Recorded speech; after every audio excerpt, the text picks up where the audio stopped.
Aê! Sejam muito bem-vindos ao Mundo de Luíse. Hoje nós vamos ter mais uma live da série Vamos Falar de Educação. Na verdade, já mudei de série, agora é Desafios da Educação. Sejam muito bem-vindos, boa tarde, obrigada por vocês estarem aqui novamente, participando de mais uma live. Espero que vocês gostem. Hoje a gente vai falar sobre os desafios da educação infantil.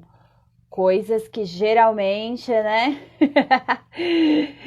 Ninguém sabe por trás dos bastidores. Ó, nossa convidada já chegou. Já pode começar nosso bate-papo enquanto a galera entra.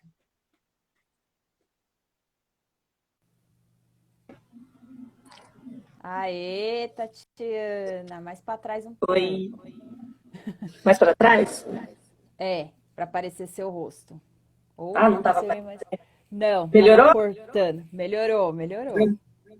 Isso, agora tá melhor. Peraí que eu vou arrastar o sofá. Pronto. Aê, perfeito agora. Vou só aumentar aqui o volume que eu não tô te ouvindo direito. Pronto. Ó, os Tudo entrevistados bem? estão cada vez mais modernos, mais do que eu. Ah, é? Por quê? Aí, ó, fone que não aparece, o meu aparece ainda. Não, mas quem disse que eu não tô de fone, não, ó. Ah, que chique! Tô sem Eu fone. Eu não me dou bem com fone, não. Eu prefiro ficar sem. Eu encomendei um microfone de lapela. Vamos ver, da próxima. Mas você tá me ouvindo? Tô te ouvindo. Tá ótimo. Sem eco, sem nada. Eu tô com uma luz aqui, né? Tá doendo meu olho. Acho que eu vou desligar isso aqui. Não desliga não, tava bom. Não? Tava Não, bom? Nossa, mas tá me deixando cega. É assim mesmo, a TV é assim. A TV é assim mesmo. É, né? Isso, são os ossos do ofício. Tem que me acostumar com as luzes das câmeras, né? Pois é. Tatiana, obrigada por você ter aceitado o convite novamente. Agora para falar da sua experiência. Só sendo sua amiga, né? Doida. Então, tem que... Agora a gente vai falar sobre a sua experiência com a educação infantil, que eu sei que muita gente quer saber sobre como que funciona atrás dos bastidores, porque muita gente não tem nem ideia, só acha que é colocar a criança lá, que a professora fica de boa cuidando dele até a hora de ir embora, né? Tati, você que é idealizadora do perfil na infância, já tá com bastante seguidor. Gente, sigam a Tatiana, hein? Que ela quer chegar nos 2.000, ela vai dar um prêmio, hein, lá. Vai fazer sorteio. É surpresa, aí você já contou surpresa. Ah, meu Deus. Mas tudo bem, gente. Segue lá pra vocês se ganharem no sorteio. Era um segredo que eu tinha contado só pra você. Oh, meu Deus. Aí, gente, mais uma vez, sigam lá, que eu já entreguei. Agora já divulgou, né? Mas tudo bem. Ô, Tati, conta pra nós a sua experiência. Fala um pouquinho da sua experiência, da sua formação, rapidamente. Tá. Então, eu comecei no magistério como professora. Na verdade, me formei no magistério. Depois já comecei a trabalhar como professora de educação infantil. Aí depois fiz pedagogia, eu me especializei em gestão escolar e também depois fiz uma complementação, né? Fiz uma outra licenciatura, mas em história. E aí depois outros cursos também relacionados à área da educação. Tati, nós sabemos que hoje nós vamos falar um assunto assim, perguntas que não querem calar. Então, a educação infantil... É polêmica hoje? É polêmica, hoje é polêmica. Ai, meu Deus. A educação infantil, ela foi reconhecida há pouco tempo, não tem mais que 10 anos isso, né? Como um local de aprendizagem, sem ser só um local de cuidados infantis, né? E teve muitos desafios para chegar até onde está hoje, com esse reconhecimento que não é todo o necessário, mas já é um passo, né?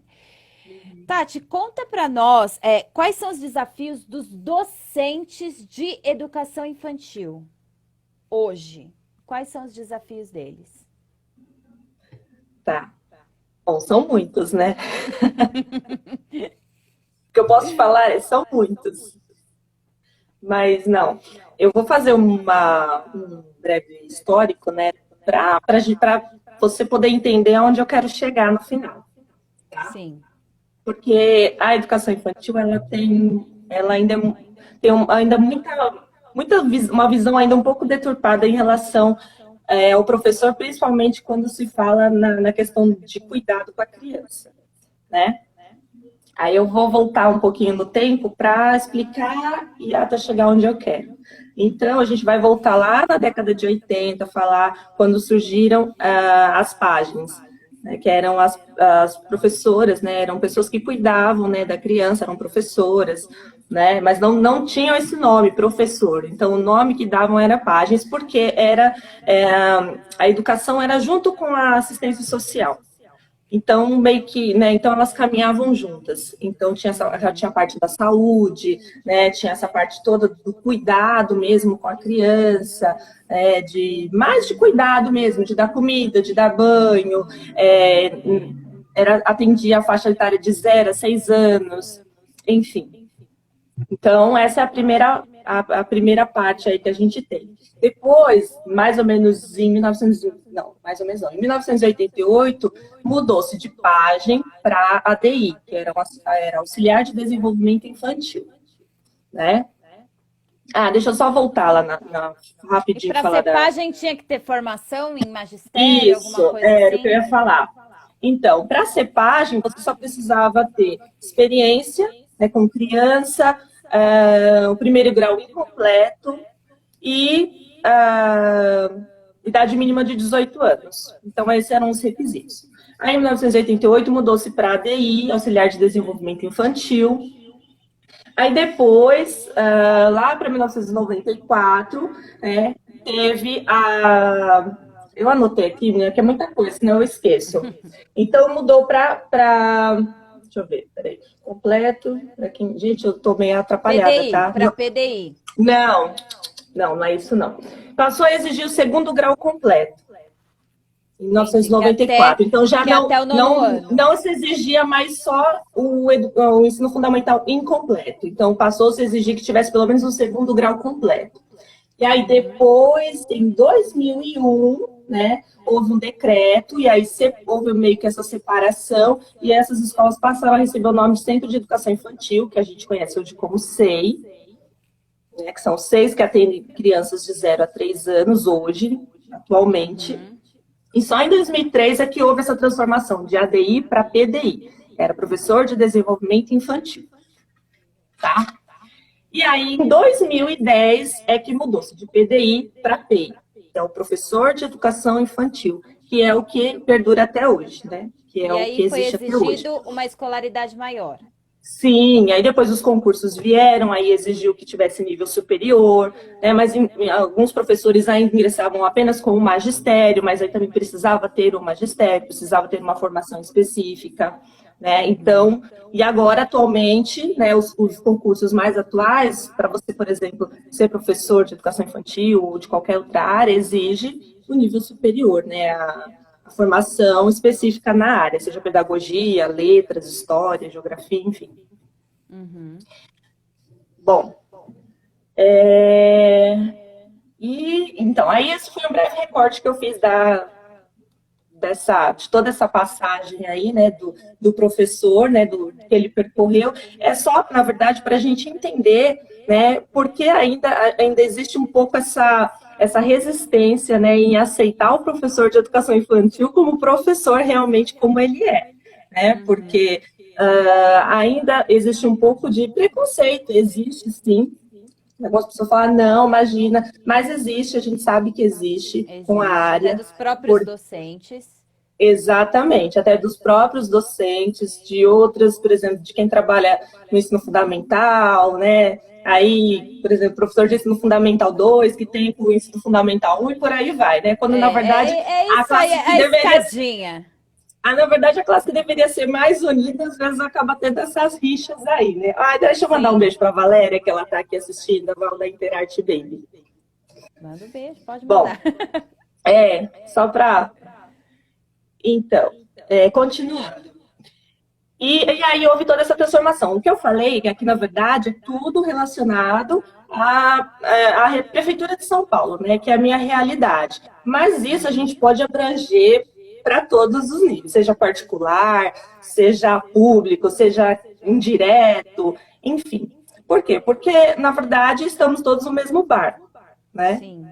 Então, o professor de educação infantil, ele tá todo mundo ali no mesmo barco. Então, né, ainda existe um pouco essa coisa, essa visão deturpada que o professor de educação infantil, ele só troca fralda, que ele só dá comida, que ele só coloca para dormir, né? Que ele só, enfim, só tá ali para olhar, só tá ali para só cuidar. cuida. Isso. Então, mas por quê? Porque lá atrás havia essa junção, né? Daquele assistencialismo que a gente falou lá no começo. Então, muitas pessoas não desvincularam essa imagem. Então, perdurou ainda por muitos e muitos anos. E ainda, infelizmente, ainda existe um pouco isso.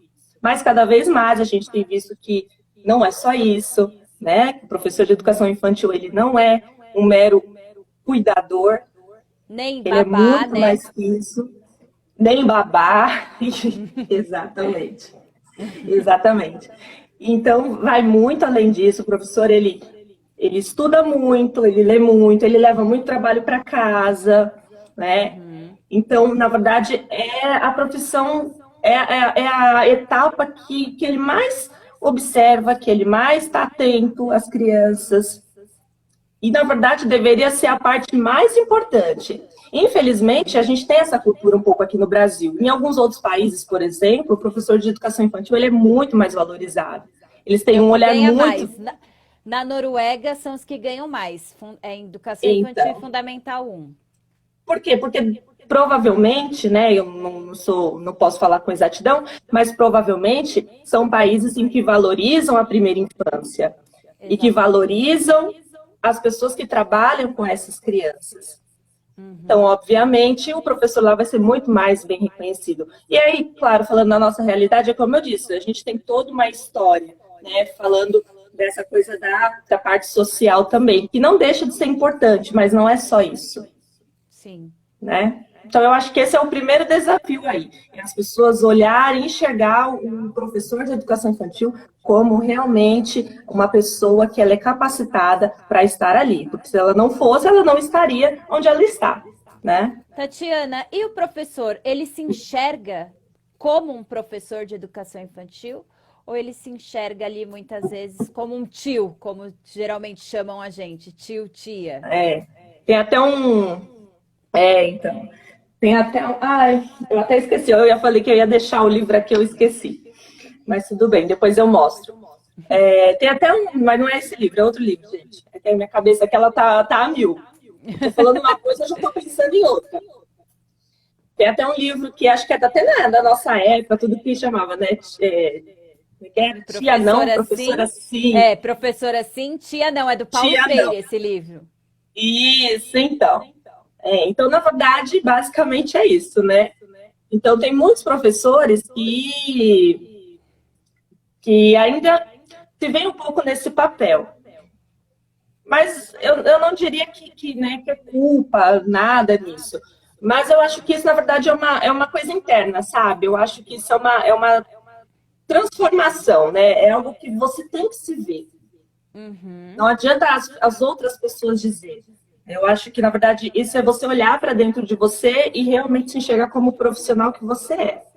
Capacitado que você é, que você estudou, que você gastou horas de sono, que você gastou dinheiro, investindo em cursos, faculdade, enfim. Então, eu acho que, na verdade, esse é um olhar mais interno de cada um do que propriamente eu dizer, olha, o professor, ele tem que ser professor. Não, você não pode aceitar que te chame de tia na escola. Jamais. Não sou eu que vou dizer isso. Sim. Mas eu acho que, na verdade, essa é uma coisa que cada um tem que se enxergar como, verdadeiramente assim, olhar para dentro de si e falar, eu acho que não é só isso. Profissional, eu sou um profissional da área. Eu sou muito além disso.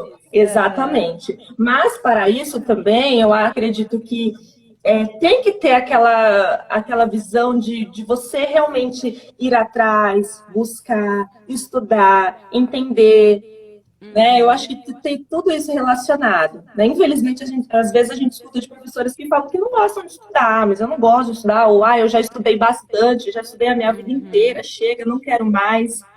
Quando, na verdade, o ensino, né, a educação, ela é uma metamorfose, né? Ela está Ela é orgânica, ela não se para. mudando, se transformando, e você tem que estar acompanhando, porque senão você fica lá atrás.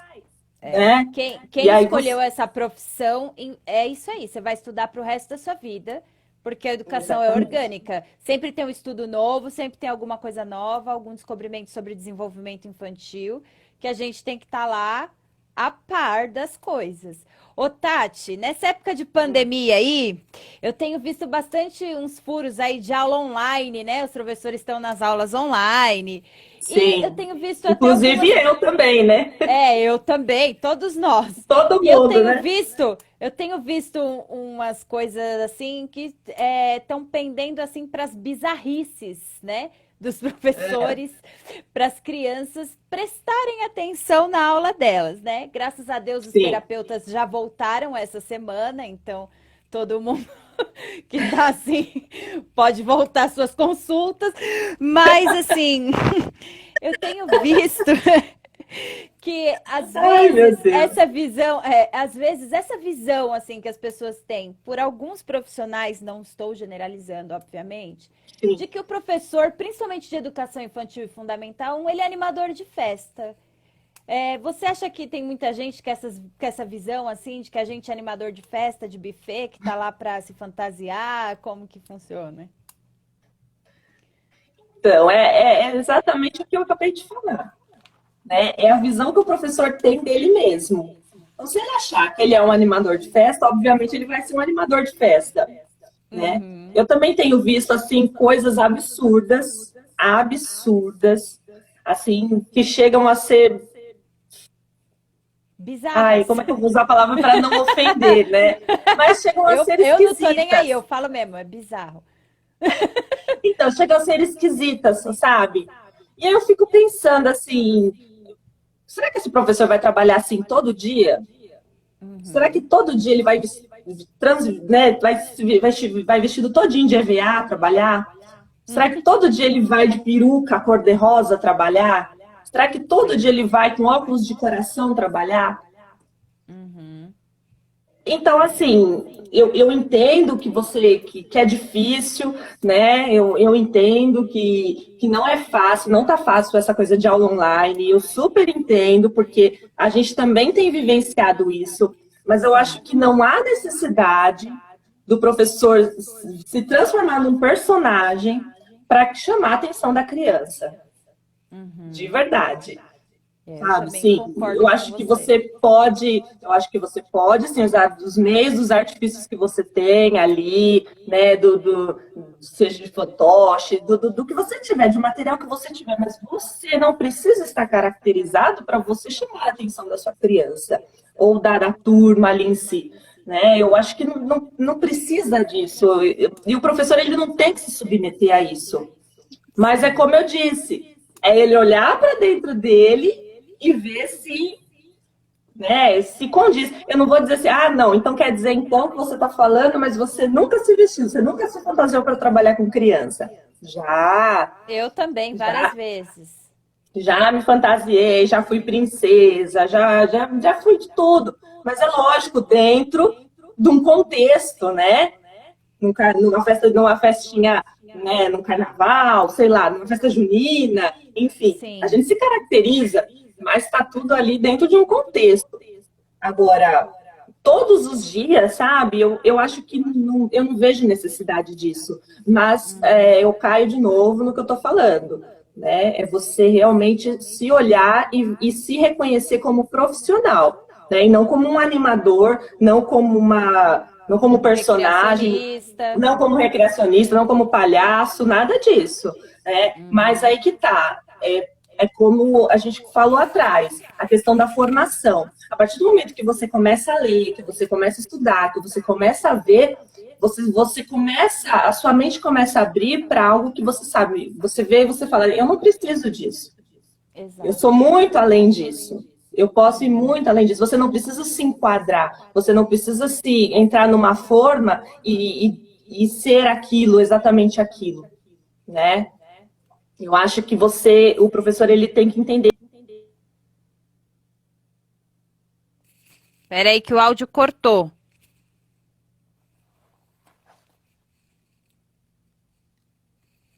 Testa aí. Não, cortou. Não, não tô te ouvindo.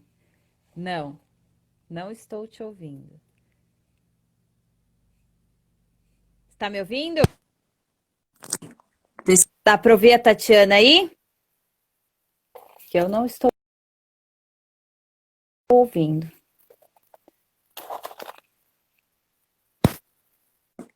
Sem som total. Não estou te ouvindo. Vou voltar pro fone, vou voltar pro fone. Não, não estão te ouvindo, Tatiana. Fala de novo. Reinicia aí. Só dá para ouvir a Luíse. Não.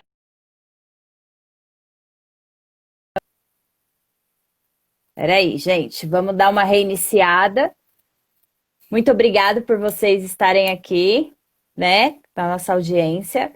A Tatiana vai reiniciar porque o áudio dela não está saindo para todos nós. Então, vamos esperar ela reiniciar a conversa. Ela estava falando, né, de como nós, professores, temos que nos enxergar como professores, como profissionais da área, né, que a gente precisa estar em constante conhecimento. Fala aí, Tatiana. Oi! Aê, voltou, voltou.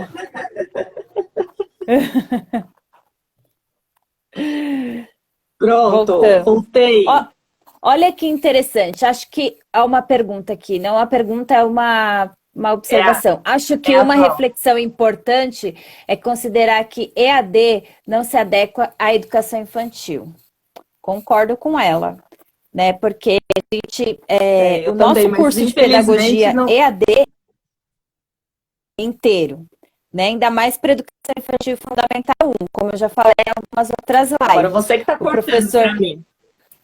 O professor, ele chega dentro da sala de aula e não sabe nem por onde começar, né? Porque ele não teve a experiência do estágio, não teve toda essa experiência. Então, eu acho que realmente a educação infantil tinha que ir para a luta, para estágio e ver como que funciona.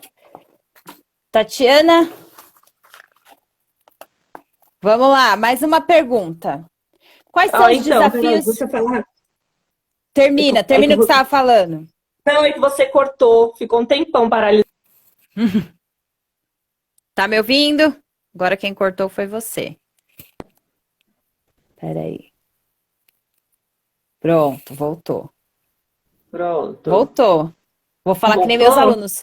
Voltou. Se eu fico parada há muito tempo, meus alunos, você tá bugando. Eu falei, não, é que eu tô quietinha mesmo. Então. Conclui aí, Tati. Não, então, é só para pegar o gancho lá que você estava falando da aula EAD, né?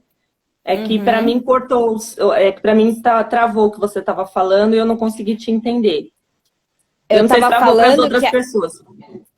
Que a aula EAD, pedagogia EAD é muito complicado, porque assim, o professor tem que descer pro play, vamos dizer assim, ele tem que fazer estágio, ele tem que saber o que ele está fazendo, porque muitas vezes a gente chega um professor com a formação EAD, ele fica perdido dentro da escola, ele não sabe o que ele tem que fazer, né? Então, assim, eu acho... Para pedagogia, deveria realmente repensar os cursos em EAD ou fazer parte do curso presencial, né? Principalmente na parte de estágio de educação infantil fundamental 1. Hoje em dia mudou bastante isso, né? Porque, por exemplo, quando a gente fez magistério lá atrás, né, a gente sabe que a gente tinha uma carga horária a ser cumprida, né? E a gente tinha que passar horas e horas, né, dentro de uma escola, observando as crianças e trabalhando. E aí, conforme, né, extinguiram o curso de magistério e depois surgiram aos rodos aí as faculdades de pedagogia e depois surgiram aos rodos as faculdades EADs, e o curso, infelizmente, que a gente mais vê nos EADs é a pedagogia, né? Exatamente. Então, a coisa meio que acho que desceu ladeira abaixo, sabe? Então tem surgido todo tipo de profissional. E é por isso que eu volto lá e digo novamente que o professor ele tem que estudar. Se você acha que você não recebeu a formação necessária, a base necessária que você precisava, você tem que estar em constante estudo. Não dá para você simplesmente achar que está tudo certo, que é aquilo pronto e acabou.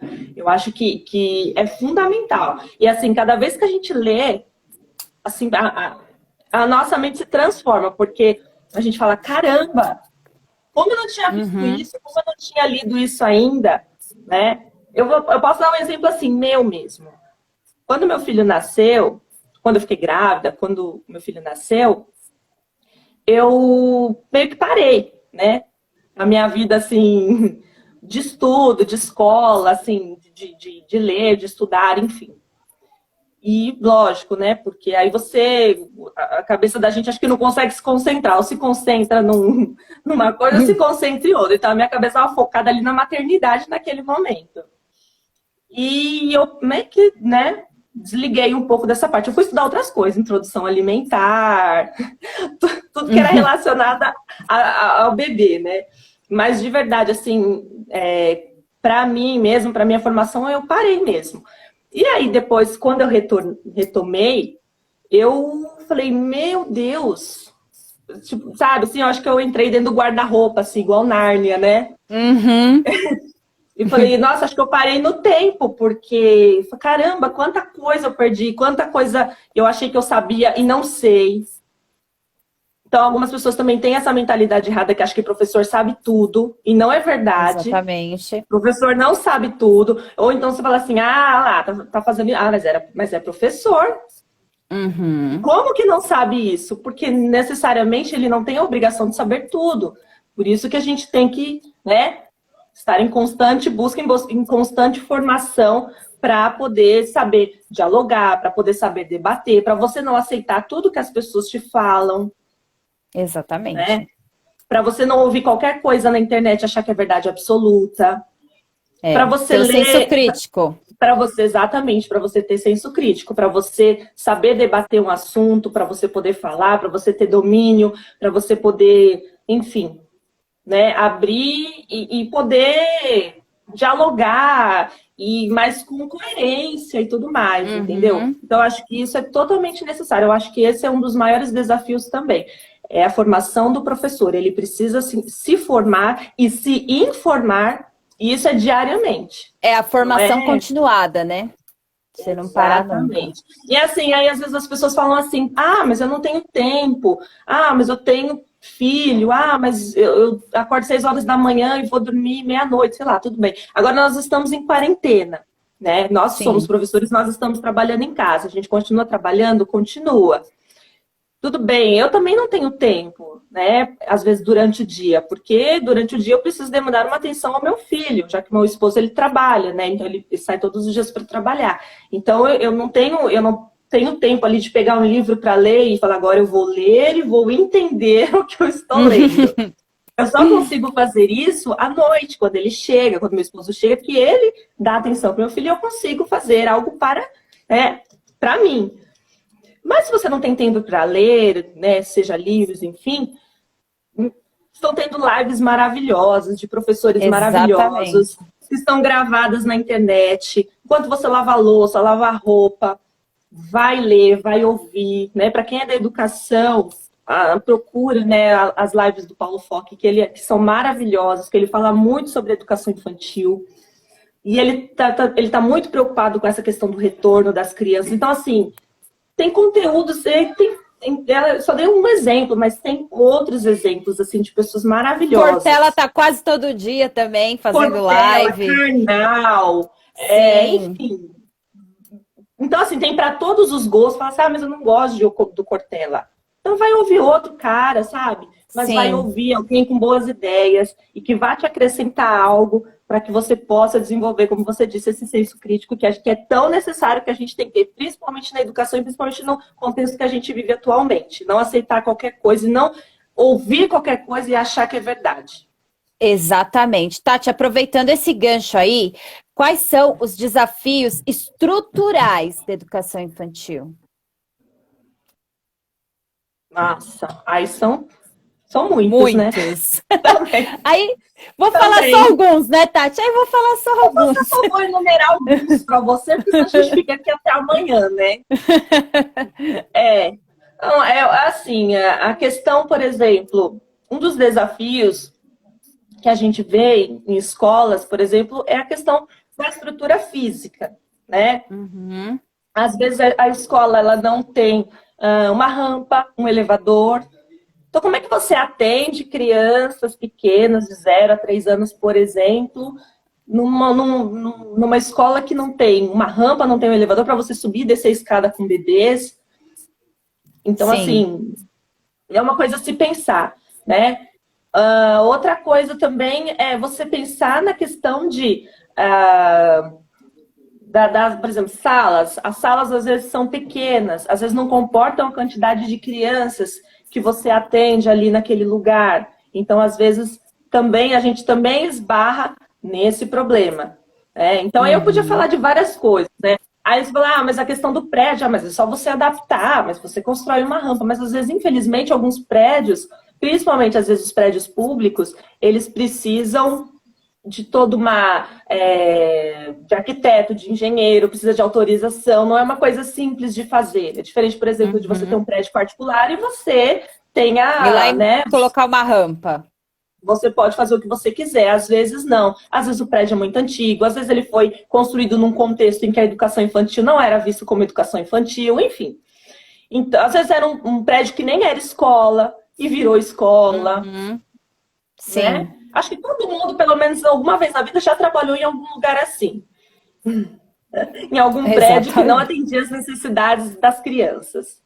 Então, acho que esse é uma das coisas, assim, a questão da estrutura. É sala, né? Como eu já disse, às vezes as salas não atendem, às vezes são muitas crianças, né, no mesmo espaço. Aí tem a questão de,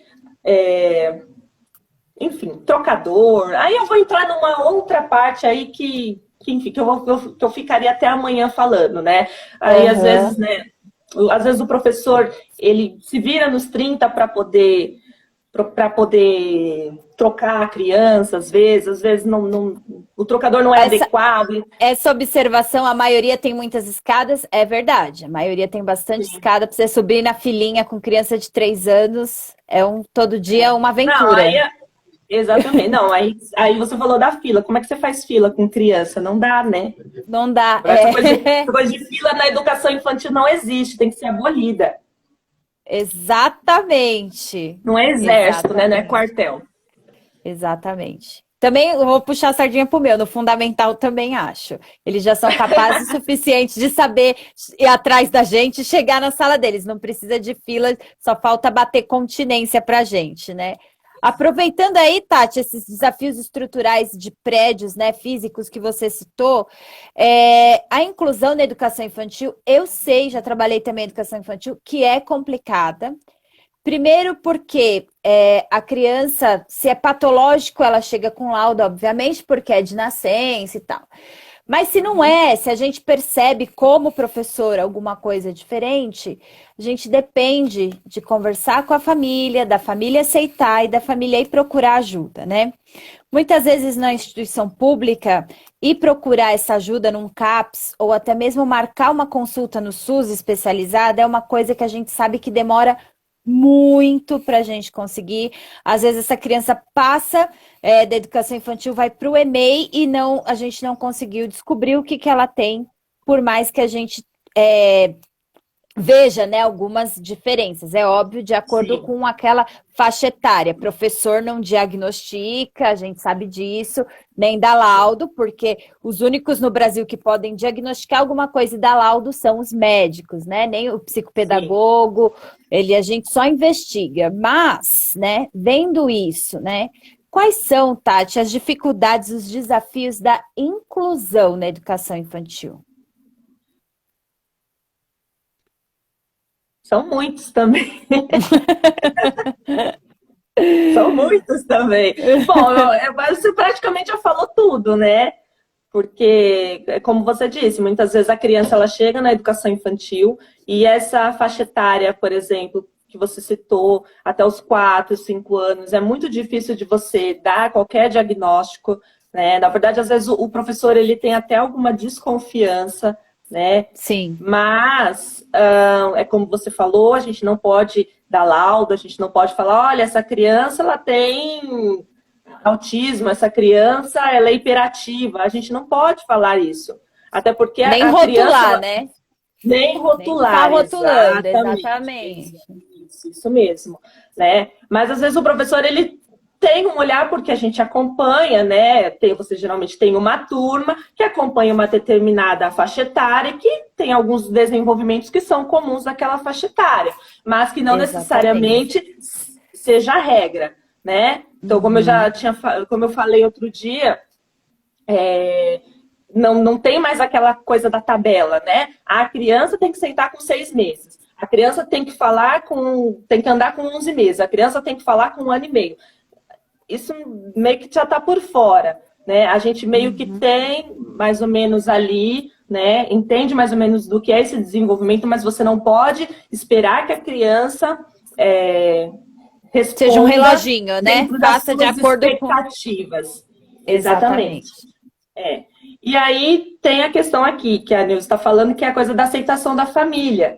Não, às vezes o professor ele vai até a família, às vezes ele conversa, ele fala, olha, será que não seria interessante você ir levá-lo a um neurologista infantil, procurar um médico, enfim, né? Procurar uma ajuda específica. Muitas vezes a família ou ela não aceita, ou ela vai achar que o professor está vendo coisa demais, está vendo coisa onde não existe, né? E então esse é um problema que a gente esbarra também. Muitas vezes é na questão da família, da aceitação, porque a gente sabe que se a criança ela tiver qualquer tipo de necessidade especial, de qualquer condição especial, quanto antes você intervir, muito mais resultado você vai ter. Né? Então não custa, de repente, para a família ouvir esse profissional, que é o professor, que ele não é médico, mas ele também estuda algumas coisas nesse sentido, e levar ele procurar um médico, procurar um fonoaudiólogo, procurar um psicólogo, né? E tirar a sua dúvida. Pode não ser nada, como pode ser alguma coisa.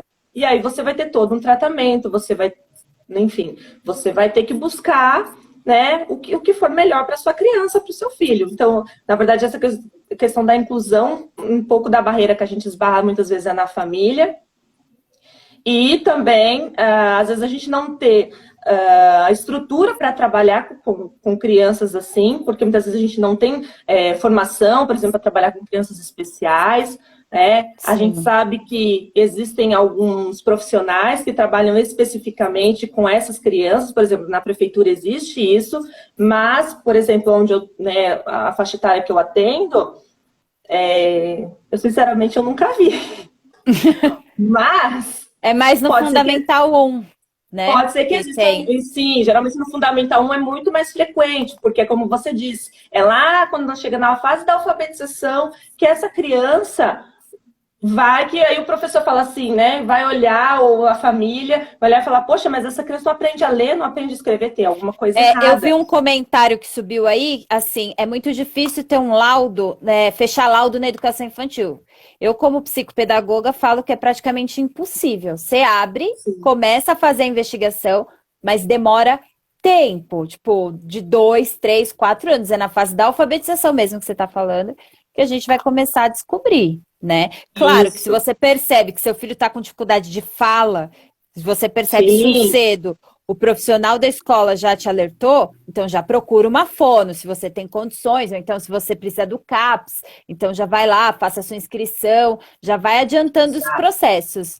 Mas que não fecha mesmo, laudo. Ao menos que seja uma patologia, uma síndrome de Down, alguma coisa, uma deficiência mental, alguma coisa que já venha né, de nascença, como eu Sim. digo, e a escola acolhe aquela criança.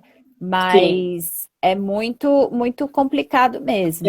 E aí o professor ele esbarra também em outras questões, né? Questão de, como a gente já falou, da estrutura, que muitas vezes a escola não tem estrutura para atender essa criança. A gente sabe que você não pode negar que essa criança estude naquela escola, né?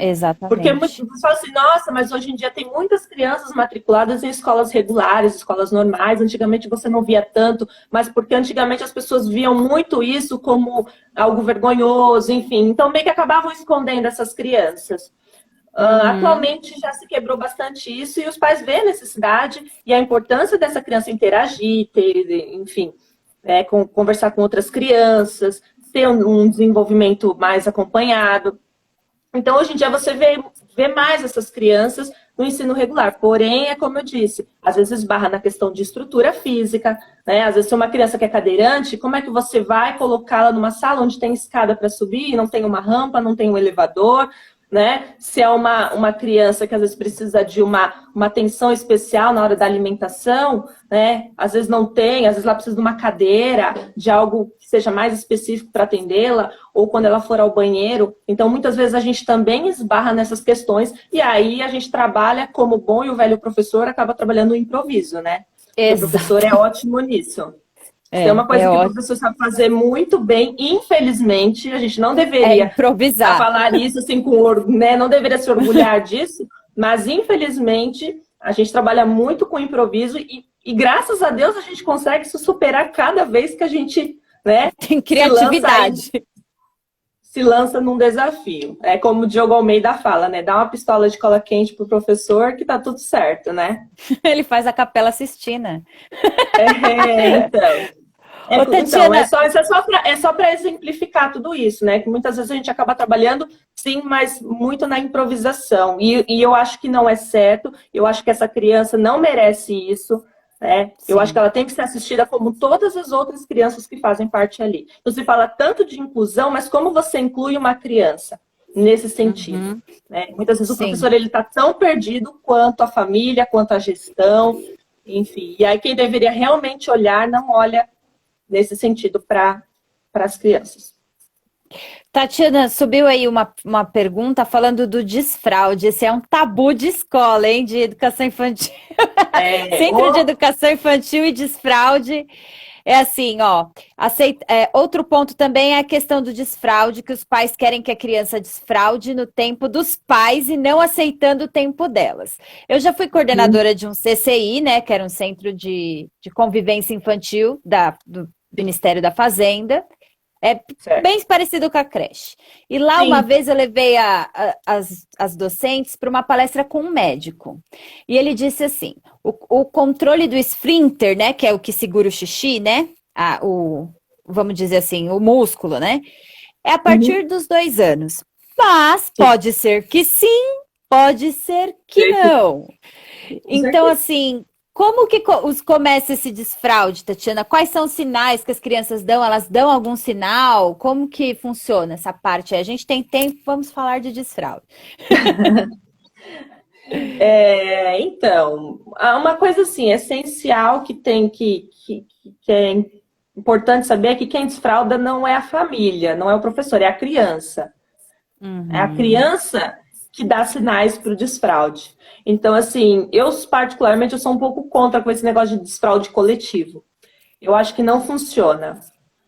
Porque, como você acabou de falar, cada criança tem um seu tempo, algumas vão desfraudar com 2, tem criança que com 1 ano e pouquinho já está desfraudando, tem criança que vai desfraudar com 3, com 4, com 5.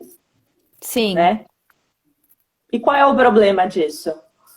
Eu acho que a criança ela tem que estar pronta. E como a gente sabe que ela está pronta? Quando ela dá sinais que ela está pronta.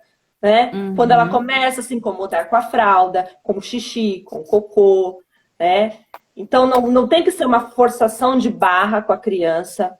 Né? Você não tem que forçar a criança, porque o que vai acontecer? Ok, você pode tentar um trabalho de desfraude. Mas se a criança não estiver pronta, ela só vai sujar roupa. Ela só vai molhar a roupa, ela só vai sujar a roupa, e aí muitas vezes o adulto não tem paciência, muitas vezes o adulto briga com essa criança, e aí pode trazer muito mais problemas, pode causar traumas. A criança pode ter sérios problemas psicológicos, sim, por causa E disso. Pode justamente parecer. na fase que em psicologia a gente chama de fase efálica, né? Então você pode causar um trauma seríssimo no seu filho se você começar isso antes, né? Sim, sim. Existem crianças assim que vão corresponder super bem, que você pode falar, vamos desfraldar? Vamos. E aí no dia seguinte a criança não está usando mais fralda, nem dormindo de fralda. E tem crianças que vão demorar. Cada uma é um processo, é aquele famoso, aquela frase clichê, né? Respeitar o tempo da criança, né? Mas que as pessoas adoram falar, mas infelizmente não conseguem praticar.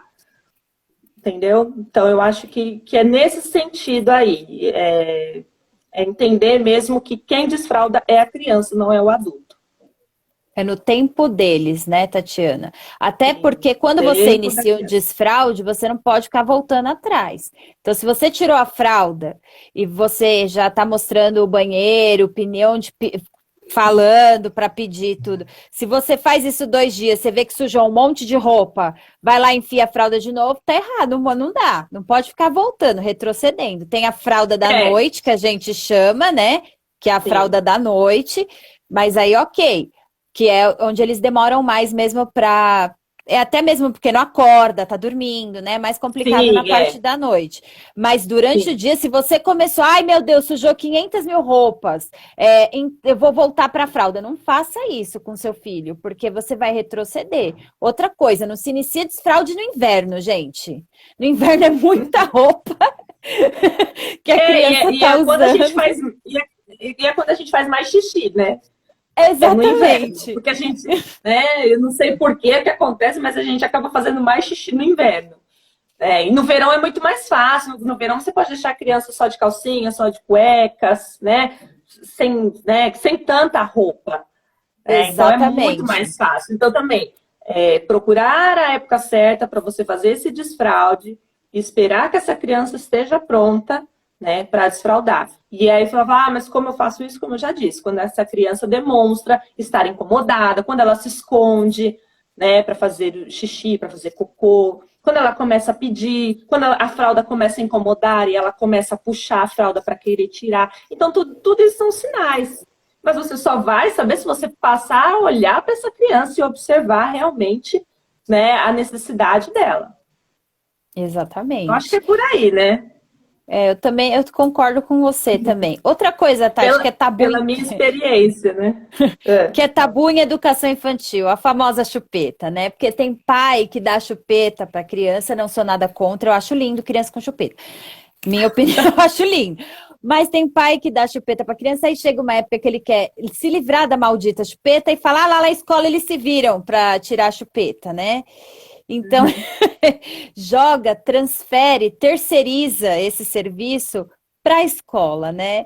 E eu não concordo com isso. Eu acho assim que se você quer tirar a chupeta do seu filho, você pode até avisar na escola, olha, não dá mais a chupeta pro fulaninho, mas não é obrigação da escola tirar a chupeta do seu bebê, tá bom, gente? Assim, só uma observação básica, né, Tatiana? Só um hashtag fica a dica, né? Hashtag fica a dica. Mas assim, o que mais assim que você vê, Tatiana, hoje em dia, que eu sei que a educação está terceirizada, né? Eu vi um texto do Cortella esses dias que eu fiquei horrorizada, né? Ele falando da terceirização, né? Dos tios e das tias, do tio porteiro, da tia da cozinha, da professora que é tia. Então, vamos terceirizar, vamos colocar o nome bonitinho para eles e eles que vão fazer essa parte para os meus filhos. Na educação infantil, eu vejo que a desvalorização do profissional é muito grande. Todos nós, professores, a desvalorização é desde o infantil até o ensino médio. Mas assim, porque essa terceirização, eu acho que é muito mais descarada na educação infantil, né? O pai coloca a criança lá e acha que é obrigação da tia, da professora, que não é tia, fazer tudo por ele, ensinar a criança na alimentação, tirar a chupeta, né? O desfraude a gente sabe que faz parte, mas assim, como que você vê isso, Tatiana? Essa terceirização, você acha que está melhorando, está piorando? O que está acontecendo, pessoal?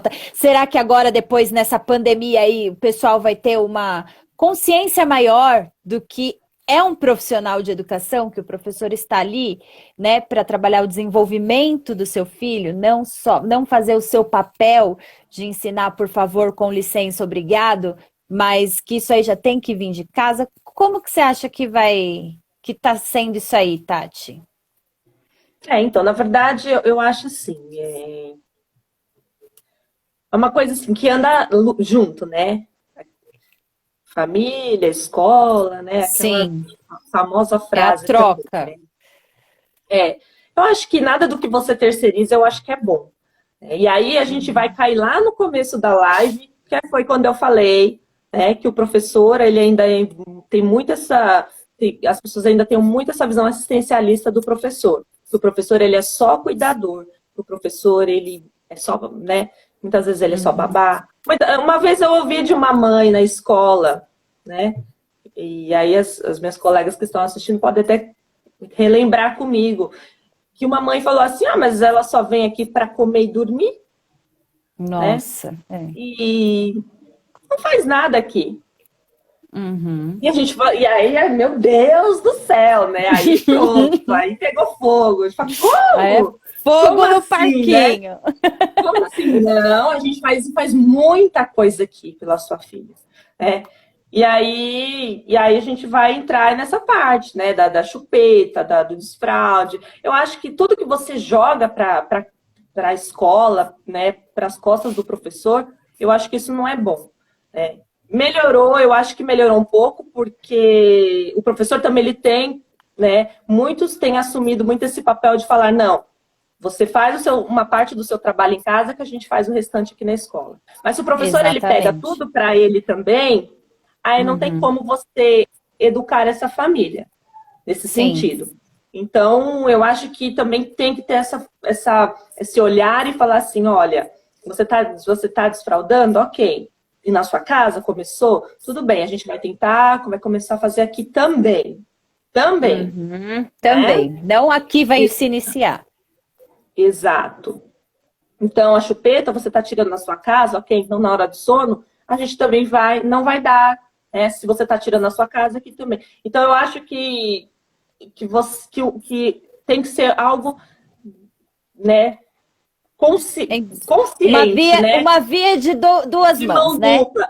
Exato, mas aí eu acho que o professor ele tem que assumir esse papel e de colocar a família, né, no lugar assim de falar, olha, você é família, você é pai, você é mãe. Então a responsabilidade dessa parte é de vocês. A gente vai ajudar, porque aqui a gente desenvolve outros trabalhos. Não é só desfraldar, não é só tirar chupeta, né? A gente faz todo um trabalho pedagógico, né, que é tão importante quanto essa parte, né, de autonomia da criança, né, também. Exatamente. Ô, Tati, eu tenho visto que a escola, nós da escola, né, principalmente a Educação Infantil Fundamental 1, a gente está sendo muito pressionado para voltar às aulas, né, por conta da pandemia, né, então a gente está sendo extremamente pressionado para voltar. Só que eu não me sinto à vontade em voltar, porque assim, não é só a aglomeração dos meus alunos numa hora do lanche dentro da sala de aula, usando o mesmo banheiro, porque o banheiro da escola é para todos, então todo mundo vai usar aquele mesmo banheiro. Não vai ter com certeza, uma profissional da limpeza o tempo todo ali dentro daquele banheiro, limpando o dia inteiro aquele banheiro para aquelas crianças usarem. Né? E assim, essa pressão que está se formando para a educação infantil e fundamental voltar, é assim, e os professores, dane-se, né? Porque a gente não pega, a gente é assintomático, a gente é Highlander, ninguém pega doença nenhuma, né? Então é assim, não é só o cuidado com as crianças, de ter o álcool em gel na sala de aula, Primeiro, eles não vão saber pôr máscara aos pequenos. Eles vão tirar aquilo, vão perder a máscara. Eles gostam de abraçar, de beijar. É criança, gente. Eles não vão. Você vai falar, não, beijo, amiga. Meu Deus, você vai ficar o dia inteiro dando bronca para eles não se encostarem, né?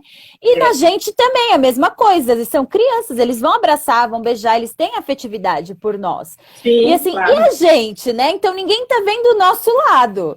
Todo mundo tá vendo assim, ai, manda logo essas crianças pra escola que a professora Highlander não pega doença. Eu acho que é isso que eles estão vendo. E assim, o meu medo é chegar a tudo isso pela pressão que está sendo feita e os profissionais que somos nós, daqui a pouco vamos estar no ranking atrás dos médicos e dos enfermeiros, porque a gente tem contato direto com as crianças, né? Sim, E sim. não tem álcool em gel que vai resolver esse problema para nós, né? O que você acha dessa pressão aí, Tati? A gente ainda tem 4 minutinhos para falar aí dessa Quatro pressão. minutos para eu falar ou 4 minutos para acabar de vez? Não, 4 minutinhos para você falar, antes de a Então gente tá dar bom. tchau. Então tá bom. Então, realmente, né? A educação infantil, na verdade, é a que mais tem sofrido pressão. Principalmente porque a gente sabe que tem muitos pais voltando a trabalhar e, consequentemente, essas crianças precisam ser deixadas em algum lugar. Então, a gente sabe que existe uma grande pressão por parte de empresários, enfim, aí já gera toda uma questão política, né? Que eu não vou entrar nessa parte. Mas a gente sabe que tem essa pressão, sim, né? Provavelmente estão dizendo que seja lá para agosto.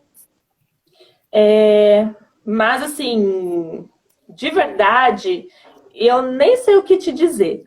Porque é engraçado se algumas pessoas perguntar para o professor e dizer assim, o que você acha que precisa acontecer para esse retorno? Sabe? Quais são os protocolos que você acha que tem que ter para você receber essas crianças? Quando, na verdade, Exatamente. nós não somos profissionais da saúde, nós não somos médicos, né? Então, como é que faz? Não tem uma vacina. Se eu Exatamente. pudesse, eu não mandaria o meu filho mais esse ano para a escola. Mas eu esbarro em algo que é muito maior. Porque se eu preciso voltar ao meu trabalho, eu também vou ter que mandá-lo para a escola. Né? Então, eu acho que não estão pensando nesse lado, sabe? E tem muitos professores que são do grupo de risco, tem muitos professores que a Sim, gente sabe que provavelmente não vão retornar, exato. e isso vai sobrecarregar os outros profissionais. Então, eu acho que tem toda uma questão aí. E se a gente for falar de protocolo de higiene, tem algumas coisas que eu tenho lido que são seríssimas e que não dá Sim, para você brincar com isso, sabe? É o fato de, por exemplo, de que esse negócio de medir temperatura na entrada não funciona, porque nem sempre exatamente. febre é um sinal de Covid. Fala da questão do professor ele não poder usar a mesma roupa que ele trabalhou o dia inteiro. E onde que esse professor vai trocar de roupa? Onde que ele vai tomar banho? Exatamente. Sabe? Da questão do sapato, enfim, que na verdade isso a gente já meio que já se educou nesse sentido. Mas, assim, várias outras coisas. A questão da máscara, que se você permanece muito tempo com essa máscara, ao invés de fazer bem, ela pode fazer mal, né? Porque ela umedece, enfim. Então tem uma série de coisas aí. Não é tão simples como a gente pensa, né? E É. a gente está falando de criança, né? Que essa criança ela vai para a escola, mas depois ela retorna para casa e na casa dela ela tem uma avó, né? Um vô, ela tem um pai que é diabético, enfim, Sim.